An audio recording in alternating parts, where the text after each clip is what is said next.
नमो तस् भगवतो अरहतो सम्मा सम्बुद्धस्स।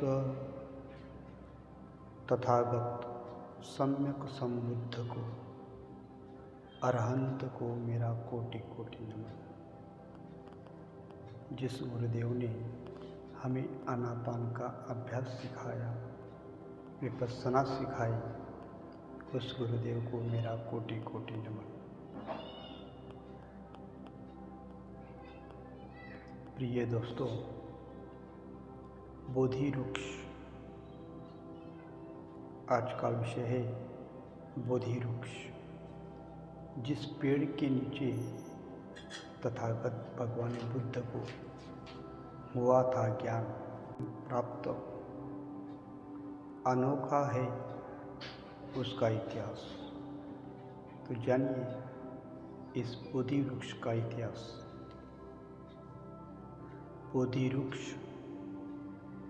वृक्ष के बारे में आपने सुना ही होगा। वही बोधि वृक्ष जहाँ भगवान बुद्ध को ज्ञान प्राप्त हुआ था। पहले तो ये आप जान लीजिए कि बोधि का मतलब क्या है। बोधि का मतलब है ज्ञान, और वृक्ष का मतलब है पेड़, यानी ज्ञान का पेड़। दरअसल बोधि वृक्ष बिहार के गया जिले में बोध गया स्थित महाबोधि मंदिर परिसर में स्थित एक पीपल का पेड़ है। इसी पेड़ के नीचे ईसा पूर्व 531 में भगवान बुद्ध को ज्ञान प्राप्त हुआ था। इस पेड़ की भी बड़ी विचित्र कहानी है, जिसके बारे में शायद ही आप जानते होंगे। आपको जानकर हैरानी होगी कि इस पेड़ को 2 बार नष्ट करने की कोशिश की गई थी, लेकिन हर बार चमत्कारिक रूप से यह पेड़ फिर से उग आया था। बोधि वृक्ष को नष्ट करने का पहला प्रयास ईसा पूर्व 3री शताब्दी में किया गया था। वैसे तो सम्राट अशोक बौद्ध अनुयायी थे, लेकिन कहते हैं कि उनकी एक रानी तिष्यरक्षिता, जिनका नाम तिष्यरक्षिता, उन्होंने चोरी छुपे वृक्ष को कटवा दिया था। उस समय सम्राट अशोक दूसरे प्रदेशों की यात्रा पर गए हुए थे। हालांकि उनका ये प्रयास विफल नहीं रहा। उस समय बोधि वृक्ष पूरी तरह से नष्ट नहीं हुआ था।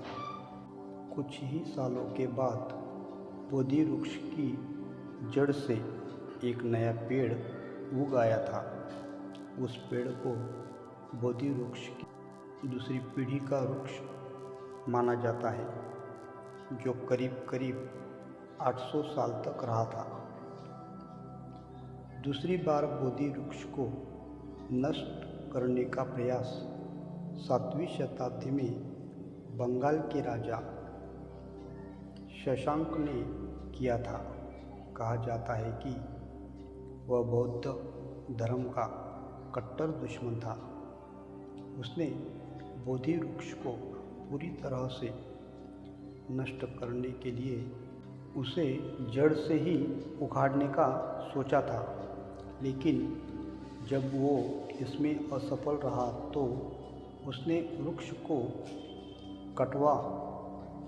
कटवा दिया और उसकी जड़ों में आग लगवा दी। लेकिन यह चमत्कार ही था कि इसके बावजूद भी बोधि वृक्ष नष्ट नहीं हुआ, और कुछ सालों के बाद उसकी जड़ से एक नया पेड़ निकलकर आ गया। जिसे तीसरी पीढ़ी का वृक्ष माना जाता है। यह वृक्ष करीब 1250 साल तक रहा था। तीसरी बार तो बोधि वृक्ष वर्ष 1876 में प्राकृतिक आपदा की वजह से ही नष्ट हो गया था, जिसके बाद एक अंग्रेज लॉर्ड कनिंघम ने वर्ष 1880 में श्रीलंका के अनुराधापुरा से बोधि वृक्ष की शाखा मंगवाकर उसे बोध गया में फिर से स्थापित कराया था। यह बोधि वृक्ष की पीढ़ी का चौथा पेड़ है जो बोध गया में आज तक जीवित और मौजूद है। दरअसल ईसा पूर्व 3री शताब्दी में सम्राट अशोक ने अपने बेटे महेंद्र और बेटी संघमित्रा को बौद्ध धर्म का प्रचार और प्रसार करने के लिए बोधि वृक्ष की टहनियाँ देकर उन्हें श्रीलंका भेजा था। उन्होंने ही अनुराधापुरा में उस वृक्ष को लगाया था जो आज भी वहाँ मौजूद है। आपको बता दें कि अनुराधापुरा दुनिया की सबसे प्राचीन नगरियों में से एक नगरी है। इसके अलावा यहाँ श्रीलंका की 8 विश्व विरासत स्थलों में से एक है। बोधि वृक्ष की एक शाखा मध्य प्रदेश की राजधानी भोपाल और विदिशा के बीच सलामतपुर की पहाड़ी पर भी मौजूद है।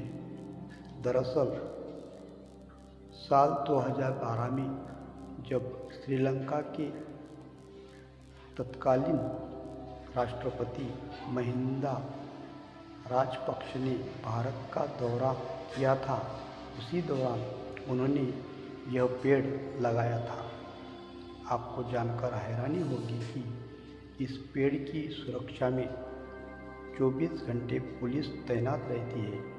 माना जाता है कि इस पेड़ के रखरखाव पर हर साल 12 से 15 लाख रुपए खर्च होते हैं।